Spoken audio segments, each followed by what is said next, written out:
Hey, Forrest here. Nothing like getting paid. And with ICCU's mobile app, I can deposit checks or accept Zelle payments so the money hits my account fast. I just wish there was an app for mowing the rest of these lawns. Right now, Lithia Ford of Boise is buying used vehicles. How much you want for the SUV? I don't know. Well, Lithia Ford will give you more than that. How much more? More than you think. I'm not thinking anything. I'm thinking you might get even more than that. See how much more you can get at Lithia Ford of Boise. When it comes to concrete, we've got you covered. Rowpaint.com offers custom concrete coating services for your garage, business, warehouse, and more. And we do it in one day. We are your complete concrete coatings solution.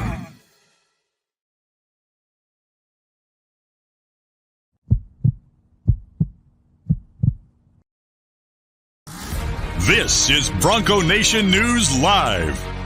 The best interviews, the most informed opinions, the latest breaking news.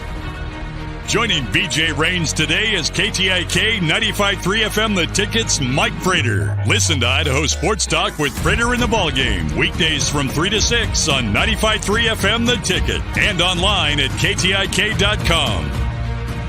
Today's broadcast is coming from the Cutwater Spirits Canned Cocktail Studios. Check out one of their more than 30 flavors of pre-mixed premium cocktails at your local gas station or grocery store. Now, here's Mike Prater and BJ Rains with another edition of Bronco Nation News Live. Hey, good morning, Boise State fans. Happy Wednesday to you. Appreciate you for joining us here at Bronco Nation News Live here at BroncoNationNews.com. Appreciate Mike Prater for waking up early and doing this as well. Quick heads up, the comments are not working today, so if you are trying to send us a comment, you guys can chat together. We just can't put it on the screen for today's show, but I should have that fixed by tomorrow, so I apologize for that. Mike Prater, I know you're dreaming of turkey and stuffing tomorrow, but today's Wednesday. How you doing, sir? I'm doing well, BJ. How you doing today? It's the pre-Thanksgiving Day feast, and I'm excited to do this, and I'm excited to dive into some food tomorrow, and even more excited for a football game on Friday. Yeah, don't forget we got basketball tomorrow night too. While you're having your Thanksgiving meal, we got Boise State, Virginia Tech at 6 o'clock on Thanksgiving, and then obviously football on Friday. And I think for Boise State fans, hopefully, even though it's a bad beat, both teams are playing at the same time on Friday because that means the basketball team won their first game. So I am down here in Orlando, Florida, with the basketball team. Coverage of the ESPN Events Invitational. The mobile Cutwater Studios on the road here with the basketball team. Mike's back in Boise, but as you said, we're covering football, we're covering basketball, and a lot going on in the Boise State sports world right now. But Mike, we got to start with football, and we got to start with, I think, your column that you wrote at BroncoNationNews.com. And first of all, I've told you privately, I think I have, but you're doing a heck of a job for us, man. I think I need to add another zero to your next paycheck here. But I think we have, Jeremiah Dickey partly to thank for this. We have you partly to thank for this. But I just checked, Mike, and in the month of November, so the last 22 days, whatever it's been, we've added 96 paying subscribers to BroncoNationNews.com. We are 864. When we announced that you and Jordan Kay were joining us back in July, we were like less than 600. And right around 600, something like that, maybe 675, I think it was actually. So we've added well more than 250 paying subscribers since you came on, Jordan came on, then Jordan left. But we have significantly added to the base here in the last couple of weeks. The columns that you've been writing and the news and everything that's going on with Andy Avalos getting let go and Eric McAllister transferring and Spencer Danielson being named interim, then the big win the other day, and then everything else that's going on. It's obvious that fans are very interested in this and interested in the analysis and what folks like you have to say. So your columns are helping, and so thank you to you, but also thank you to the folks out there. If you're one of the 96 that have jumped on board in the last 3 weeks, we're very appreciative of that, and thank you for doing that. So, Mike, the column that's up there that you posted yesterday, I guess it was, BroncoNationNews.com, Spencer Danielson, very interesting column, and I think it was great, and I mostly agree with you, but I'm here to debate you a little bit on it because I think we feel a little differently about this. But the headline is Danielson building his case, but is he the fit that Boise State needs? Just lay out the premise of the column here. Well, certainly the last few days have been very, very interesting for Spencer Danielson, going to Logan and winning that football game and doing it with that, all those emotions and what we saw post-game. I don't care who you are. And Jeremiah Dickey's the only one at the end of the day that has to really care. That has to hit home. And that's an emotional gut punch that feels really nice for a change on a program that's had a lot of emotional gut punches. And you can't ignore that. But at the same time, you also can't hire somebody on emotions. And I put the funny line in there about, you never marry the first girl you kiss. Although I got beat up by a whole bunch of people from Utah who said that that's really the case when it comes to Utah all the time. Of all people, I should probably know that, but it's still not good advice. I'm going to give you some marital advice on this show, and it's certainly not good advice for Jeremiah Dickey to do it on emotions. And at the end of the day, he won't do it on emotions, but we're all feeling very emotional about what Spencer Danielson is doing. You're a big Spencer Danielson guy. I'm a big Spencer Danielson guy. Everybody loves Spencer Danielson, including these players, and you're going to have to take that into account. So, but you know what? We'll see how it shakes out. At the end of the day, I think we're going to get some kind of mixture of what you want and what I want and what Jeremiah Dickey wants. I think Spencer Danielson will be a finalist. I think an in-house guy will be a finalist. I think Jeremiah Dickey's outside the family guy will be a finalist. And if you could get those three finals together, I think you and I and maybe even most of Bronco Nation would agree that that's the perfect mixture. And at that point, two things are going to happen. And Jeremiah Dickey we trust, and hopefully he hires the best candidate of those three.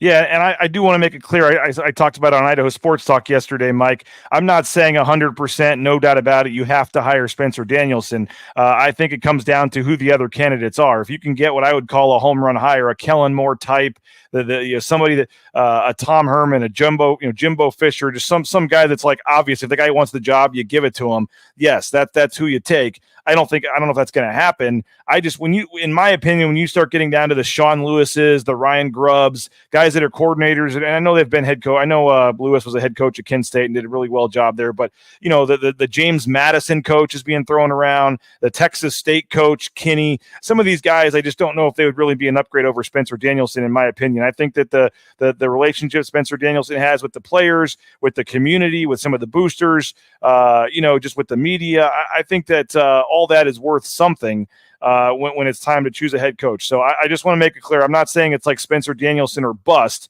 I just think if you get past this top tier, then I think you have to look very hard at Spencer Danielson. I'm also advocating Spencer Danielson because I'm assuming they're going to win the next two games, at least the next one game. If you lose to Air Force, then I think as much as I would like Spencer Danielson to get it, if you lose to Air Force, it's probably not going to be enough for him to get this job. And again, is that crazy that one game could decide it one way or the other? Yeah, a little, maybe. But I think that for Spencer Danielson to really have the case, you need to win on Friday, and you need to win the Mountain West Championship game. And then I think, okay, and again, if you call Kellen Moore and he picks up the phone and you have a discussion there, then that's one thing. But I'm just not I'm once you get to that second tier, that's where I'm advocating for Spencer Danielson. And I get it. I get all the points you make, and they all make perfect sense, and going outside the family. And a lot of the detractors for Spencer Danielson want to look at the fact that he really hasn't done a whole lot. I mean, even Andy Avalos was a coordinator at Oregon for a couple of years and then came back, and Brian Harsin was at Texas and other places. I mean, and Spencer Danielson just doesn't have that on his resume, and I get it. So as I said on your show, Mike, you'd be taking a gamble. There's no doubt about it if you hired Spencer Danielson. I just think there's something about him that's special, and I get it. On paper, there's probably better, more qualified candidates, but I just hear him talk, and I hear him motivate his players, and I see how the players respond to him. And you can call it emotion, you can call it whatever.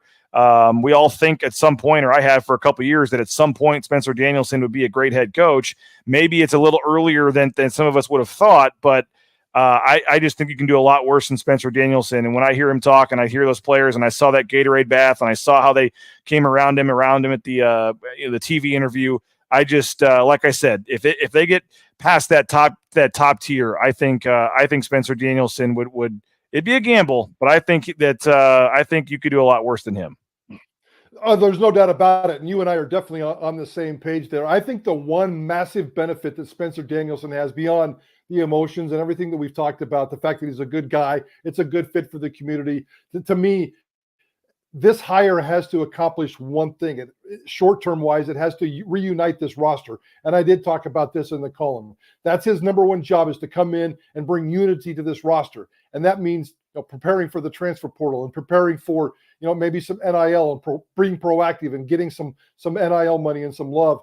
If Spencer Danielson is hired, I think the bloodbath that we expect to happen in the transfer portal will be reduced to almost nothing. I mean, Boise State's going to lose a couple of players. There's no doubt about that. They'd lose a couple of players no matter who was the head coach. That's the nature of what's going on. You have 110 football players right now, and there's going to be 3 to 5 at least that are going to be unhappy, and maybe 1 or 2 impact players. But if Spencer Danielson stays, maybe your rock stars, the Genties and the wide receivers and some offensive linemen and maybe some guys on defense that could probably go off and play somewhere else. So, I mean, we've heard the horror stories of somebody offering Ashton Jenney between $800,000 and $1 million. Do we really think if that's true that he's going to stay no matter who they hire? Well, Spencer Danielson is the one that's going to make that biggest difference, and the locker room would be very popular there. So if you're worried about the transfer portal and a bloodbath, and maybe that's where Jeremiah Dickey can go in behind the scenes and find information that we don't have, that's a big notch in Spencer Danielson's resume, if you ask me. I also think you can hire Spencer Danielson for a lot less money than some of these other candidates, Mike. So if cash is a problem, I think Jeremiah Dickey has the resources. If he can get the right fit, I think they can go $2 million or above on the right candidate here. I don't think money is going to be the overarching thing. Like, can they go get, $6 million for Kellen Moore or something? I don't know about that, but I don't think this is going to be something where they're having to lowball some guy and they just can't pay him. I think, and you may know better than me, and I get the feeling that resources are not going to be the main hurdle here. Jeremiah Dickey wants money. He's going to be able to go out and find it. But I do think one benefit of Spencer Danielson is you could pay him at or even a little below what Andy Avalos was making, to start with, and have some more money either to pay Andy's buyout or to help with the staff and things like that. I don't think you'd have to pay Spencer as much as some of these other candidates. You're probably right, but I'm all about the respect of the office. And Andy Avalos was making what, 1.55 this year, if I remember right. He was getting a $75,000 raise, so back off 150 from when he started and add 150 to 2 more years to the life of his contract. So the 1.55 million. I don't care who it is. I would like to see that number start right there, just out of respect for the office. Andy Avalos didn't come in here with any high background. I mean, certainly he was a DC at a high profile spot, but Spencer Danielson, in some ways, his resume right now is just as strong as Andy Avalos's was when he first got the Boise State job. So with the advancement of time, with the competitiveness of college football, to me, the Boise State coaching job demands the respect of at least $1.5 million. And you're right. If it can get up to $2 million, and that won't be a problem. If Jeremiah Dickey finds a $2 million man, he'll figure out how to pay for it. If he finds a $3 million man or a $4 million man or a $5 million man in Kellen Moore, well, that's going to be a little bit more difficult. But I promise you, if it's Kellen Moore, he'll figure out a way to make that happen. I don't think any of us expect that to happen. No. And that is the favorite part that I know people love talking about is who is it going to be? And you mentioned going outside the family, Mike, and it's really early in this process. I don't know if they've even done any interviews at this point. The search committee is vetting candidates. I mean, it's a process that does take a little bit of time here. But do you have, you mentioned wanting to go outside the family. Do you have like that perfect guy in your mind that you would like to see them go try to get, or a list of names, or anybody yet in particular?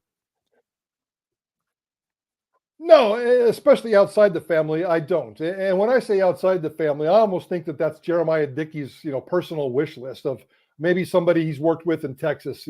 I'm throwing out a name, Tom Herman, because Tom Herman was part of the Houston job application where Jeremiah Dickey was part of that process. But I don't think it's going to be a Tom Herman type. I think it's going to be somebody that maybe we know a little bit, maybe we've heard it, and we have to go do a little bit of research. But a Jeremiah Dickey guy. And I really don't have any names there. The 2 in-house names that only make sense to me, and there's only really 2. And the Harsons, the Peets, the Kellen Moores, I've scrapped all those guys. Kirby Moore and Jeff Choate make a lot of sense to me. So I'd really love to see Spencer Danielson sitting in one seat, either Kirby Moore or Jeff Choate sitting in another seat, and Jeremiah Dickey's personal wish list rock star sitting in the other seat. Those are the 3 finalists. To me, that would be absolutely perfect. I like the idea of some fresh blood and Jeremiah Dickey going out and getting that fresh blood and doing what he did to the athletic department when he was hired. Look at the difference it made. Look at the difference that Dirk Cutter made when they went outside the family in 1998. It didn't have immediate dividends, but Dirk Cutter's hire led to Dan Hawkins' hire, which led to Chris Peterson, which led to Fiesta Bowls and great success in Kellen Moore. So I think new energy is important, and Boise State football right now needs a lot of new energy. Not that Spencer Danielson can't give it to him, but I think Jeremiah Dickey needs to go out and find his guy and let us trust him to see who that person is.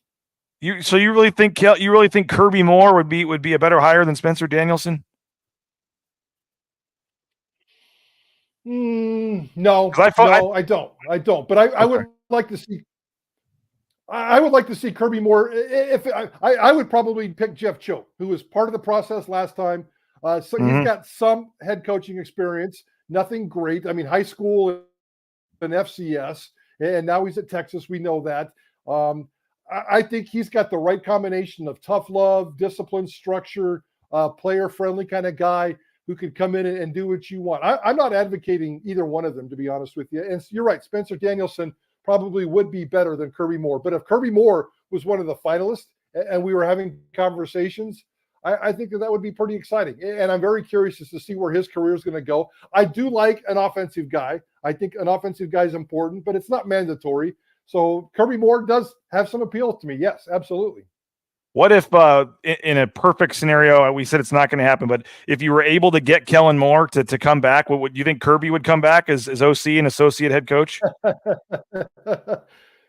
Yes, I think so. I mean, I guess it depends on how Kirby Moore feels like it's going at Missouri, and from afar, it looks like Missouri's playing well. They've got a good record. Their offense is playing well. By all accounts, everything is going smooth in Missouri. So that would be a blast. That would be a lot of fun. I also wonder about Bush Hampton too. Where's if Kellen Moore came in, I'd almost rather him keep Bush Hampton, to be honest with you. And I like what Bush Hampton's doing with this offense. And I think he's building momentum. And again, if we go back to that original conversation about reuniting this roster and bringing the cohesiveness back into the Boise State football family, I think Bush Hampton goes a long, long way in that. We had Jared Zabransky on the show yesterday, and him and Bush are really, really tight.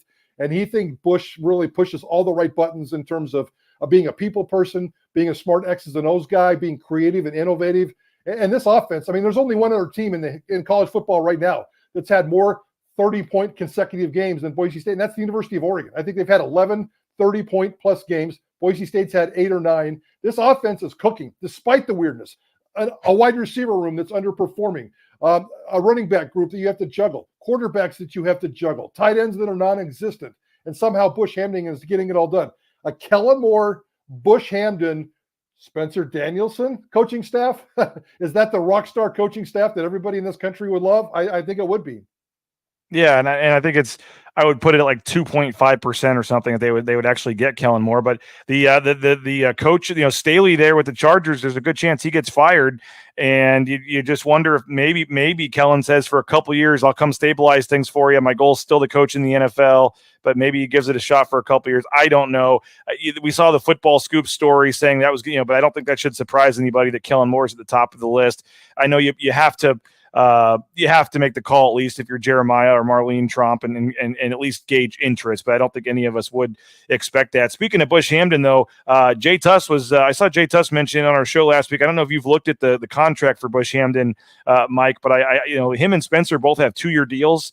I guess in the fine print of those deals, it mentions that if Andy Avalos is relieved of his duties, that it's at the discretion of the athletic director to extend the deal. So I guess technically those 2-year deals could become 1-year deals here now that Andy is out of a job. So I think a lot of people thought, Bush will be around for next year somehow, probably, or else they're going to have to pay him out $400,000.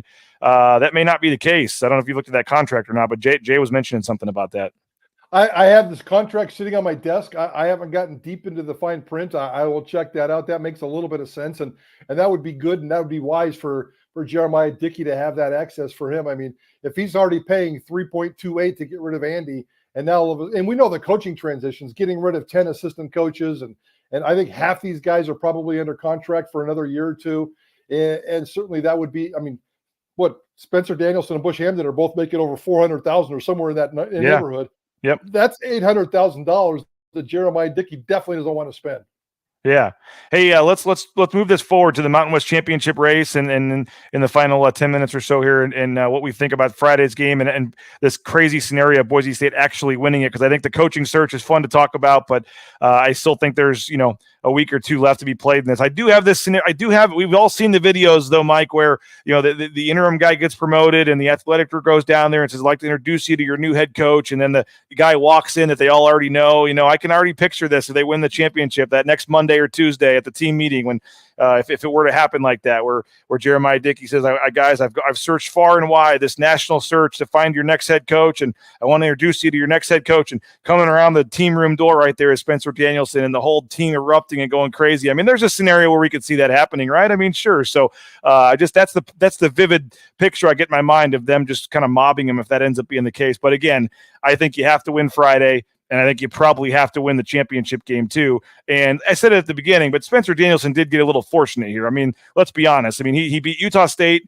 and he may have to beat Air Force. I mean, he had nothing to do with Fresno laying an egg against New Mexico. He had nothing to do with Air Force losing to Hawaii. So yes, Spencer Danielson will have led them to maybe a Mountain West championship, but it was 3 wins at the end of the season and a lot of other teams choking. So I think that should also play into this, in terms of let's not get too excited about, Spencer Danielson winning them a championship when a lot of other stuff had to go wrong too. But let's spin it forward and what this means moving forward. But we'll do that first in 90 seconds. A quick time out here. Don't go anywhere. Back right after this from Bronco Nation News. All Bronco Nation News broadcasts come from the Cutwater Spirits Canned Cocktail Studios. Check out one of their more than 30 flavors of premix premium cocktails at your local gas station or grocery store. Cutwater Spirits, perfect for your next game day tailgate party. Our title sponsor is rowpaint.com. For all your commercial, industrial, residential painting needs, check out rowpaint.com. Don't forget about their concrete coatings. Transform that ugly concrete slab on your back patio in your garage in just one day. Contact rowpaint.com for a free estimate today. The official paint and coatings company of Boise State Athletics, and our title sponsor at Bronco Nation News is rowpaint.com. Idaho Central Credit Union's been helping members achieve financial success for more than 80 years. There's an ICCU branch on almost every corner, but the closest is in your pocket with free eBranch mobile and online banking. See why more than 500,000 members love ICCU, and join 1 in 4 Idahoans by making the switch today at ICCU.com. Since 1984, Ridley's Family Markets has prided itself on being a hometown food and drug store that employed value members of the local community. Ridley's Family Markets has 13 locations in the state of Idaho and many more in the surrounding states. Download the new Ridley's app to your smartphone, get savings up to 40% off at the checkout line, and find a location near you at shopridleys.com. Former Bronco Matt Bauscher is once again the number 1 ranked realtor in the Treasure Valley. No home is too big or too small for Matt and his team. Let them fulfill all your real estate needs at BauscherRealEstate.com. All right, Mike Prater. I mean, how did we get to this point? I mean, I mentioned Spencer Danielson getting the benefit of some fortunate games. I mean, I think it's very easy to assume that Andy Avalos could have put them in this position, beating a Utah State team and maybe beating an Air Force team, and all of a sudden they're in the championship. Because don't forget, Andy Avalos was still the head coach when they crushed New Mexico a couple of weeks ago. So I just do think there is some perspective needed here that a lot of other crazy stuff had to happen the last couple of weeks. What do you make, I guess, just about the other teams folding here and Boise State somehow being in this position?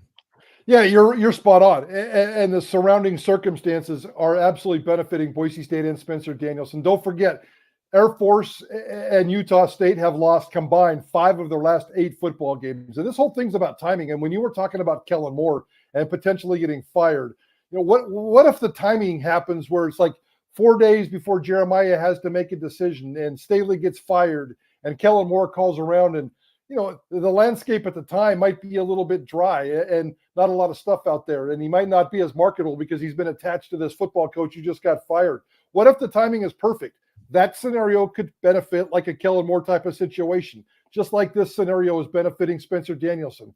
Air Force has lost 3 in a row, and they look horrible. And I'm with you. I fully expect Boise State to crush Air Force on Friday at 2 o'clock. Air Force to me has checked out. They've got a lot of injuries. They're really a mess right now, and they really had it going on, and they've lost 3 in a row. And Utah State is what? They've lost? I think they've won 2 of their last 5 games or whatever it is. So the timing is really, really beneficial to Boise State football. So that's part of my column today is you really can't take these two out of the equation. You really can't. It's the timing is there, and the circumstances have absolutely benefited Boise State and Spencer Danielson. I mean, it's. I mean, can you remember a time though in college football or pro or it's? I mean, I'm sure it's happened somewhere in an NFL team gets a wild card or something. But to fire a coach and then now be in this position where you're potentially going to win a conference championship with a interim coach 3 games later. I mean, again, I know a lot of other crazy stuff has happened, but I can't imagine a scenario like this happening. If Jeremiah Dickey thought there was any chance they were still alive in the race, I don't think he fires Andy Avalos. Ooh, that's a great point. That's a great and question. maybe not because he talked about there being it sounds like there's a lot of other off the field stuff that played into this. It wasn't just wins and losses. And so maybe that's not a fair statement to make, but I will say this, when he made the move, I don't think he was expecting them to still have a chance to win a championship. I don't think anybody was. Maybe the 110 dudes and the 15 coaches and support staff in that locker room. The fans had checked out. The media was pretty skeptical, like we are. Jeremiah Dickey seems like a pretty realistic guy. I don't think anybody, I mean, come on, even Bob Beeler, Bob Beeler doesn't spit out an opinion if he didn't have to. And he said on the radio broadcast, right on the broadcast, there's no way New Mexico is going to beat Fresno State. Well, nobody flinched because we all agreed with that. Yeah. And 4 hours later, it happened. Weird things are happening. And maybe we can blame, I'm not blaming Andy Avalos for a lot of things, although the mess that was created there, certainly he had a big part to do with it. But for whatever reason, maybe he doesn't maybe the football gods don't like him. He's been, the entire Andy Avalos era at Boise State's been complete, total chaos. That first year was crazy. And then they didn't even get past November, which is unheard of at Boise State. And then all the drama of last year and all the drama of this year.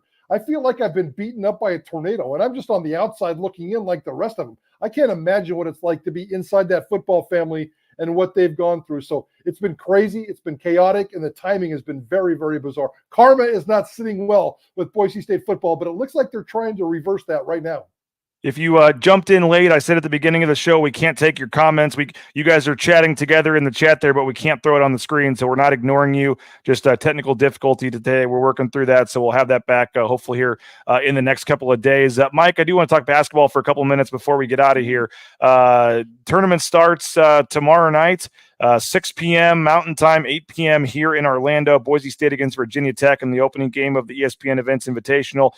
Behind the Maui Invitational, where you have 4 of the top 7 teams in the country in there. This is the number 2 tournament in America right now in terms of the preseason tournament. 6 of the 8 teams made the tournament last year. High quality field. You had a team that played in the Final Four in Florida Atlantic. You have multiple ranked teams, Texas A&M and Iowa State and Florida Atlantic, and you go down the list. Penn State, Butler. I mean, this is a VCU. I mean, this is a very quality field. But Boise State's sitting here at 2-1, and it's just an interesting tournament because obviously you want to win a couple of games. You'd like to go 2-1. I mean, I know you'd like to go 3-0, but I mean, there's a real scenario here where they're 1-2 or 0-3 in this tournament, and we still think they're a good team, and yet we look up and they're 2-5 or something because they play St. Mary's coming up again after this. So, Leon didn't shy away from the schedule this year. They scheduled pretty tough, and this is obviously a key stretch for them. He's got a roster that can handle it. That doesn't necessarily mean he's going to win every single game. And as I was watching the Clemson game the other day, I kept thinking to myself, I am watching a repeat of almost every single Boise State NCAA tournament game that has ever been played, all the way back to 93 and 94. And I covered both those games. That's how old I am. And you show up because you've played a soft schedule, and the first time all season long you're playing this big, tough, Power 5, physical, deep basketball team. And you get behind, you're overmatched, you're out physicaled, you end up in foul trouble, you're struggling to score. Maybe you get a little gutsy in the second half and bring it back a little bit and try to make the score respectable.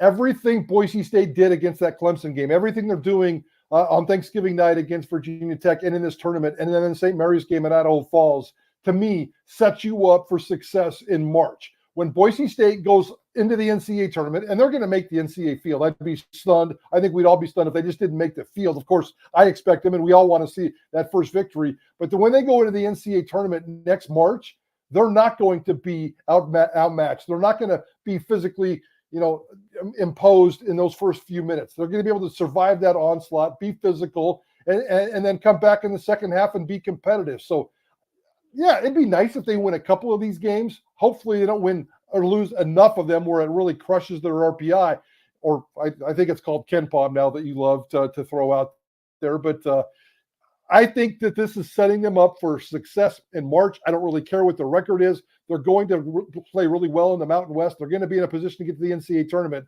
I like this schedule. I wish one of them was at home.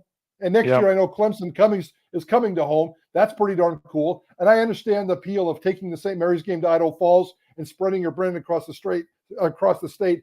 Just, I would love to see one of these big time games in Extra Mile Arena, but I get it. I'm tired of fighting that deal, and I understand that Leon wins that debate. But I think this is spectacular. I love this schedule. Yeah, and you talk about everything you described. You hope that happens against Virginia Tech. You had the Clemson game. You didn't rebound very well. You kind of had that shock factor. It was their first true road game.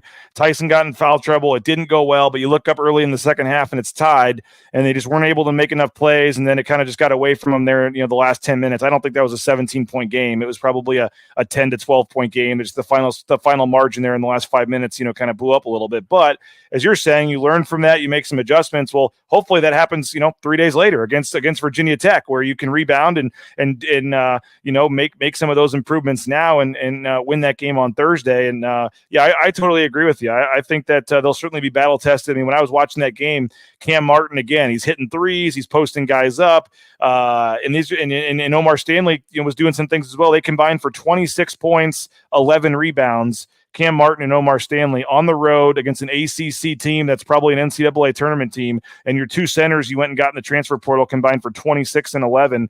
All I was thinking was, there's not many that, maybe San Diego State, but no one else in the Mountain West that Boise State's going to play is as good as Clemson.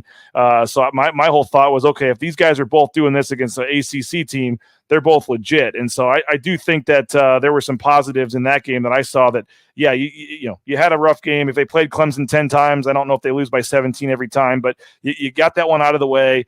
And my main takeaway, as you said, was I still think this is going to be one of the better teams in the Mountain West.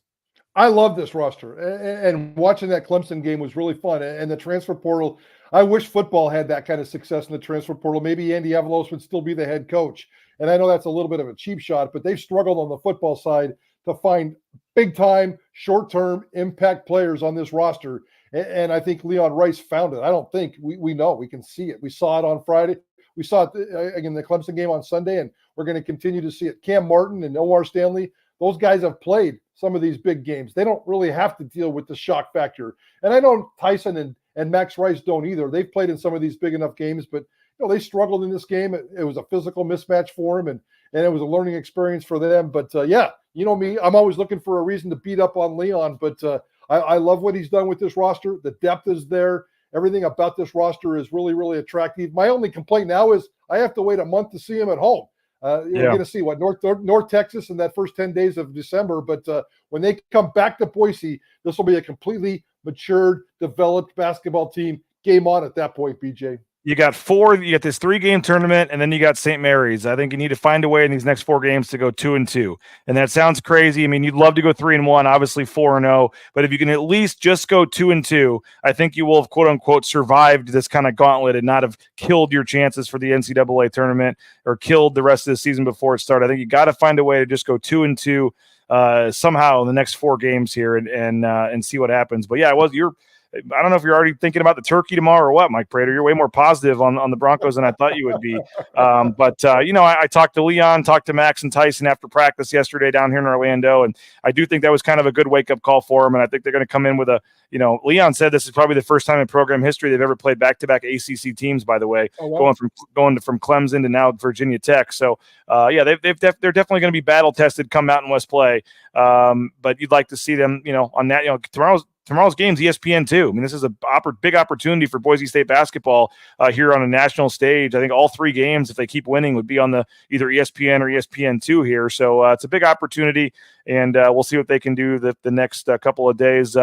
Mike, we'll talk to you next week, I guess, on Monday. What are we thinking the talk's going to be on Monday? What's the Johnny always likes to give you the Prater headline, which I think should be the BNN headline. We need to sponsor that segment, I guess, if we're not paying enough already. But you think we're going to be talking about a championship game for the football team on Monday and a successful weekend for the basketball team as well?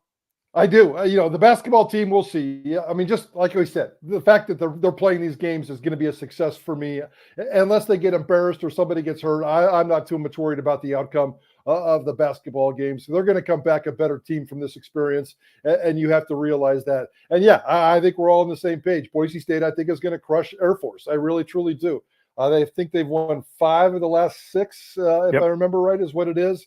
And this is a really reeling Air Force football team right now, and I expect the momentum and what Boise State's doing right now. I smell a double-digit victory. It's going to be a nice day, 2:00.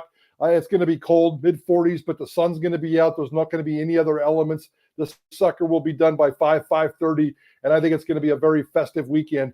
And Boise, and on the flip side, let's hope that UNLV takes care of business on their end, and Boise State goes and plays UNLV in the championship game at Allegiant.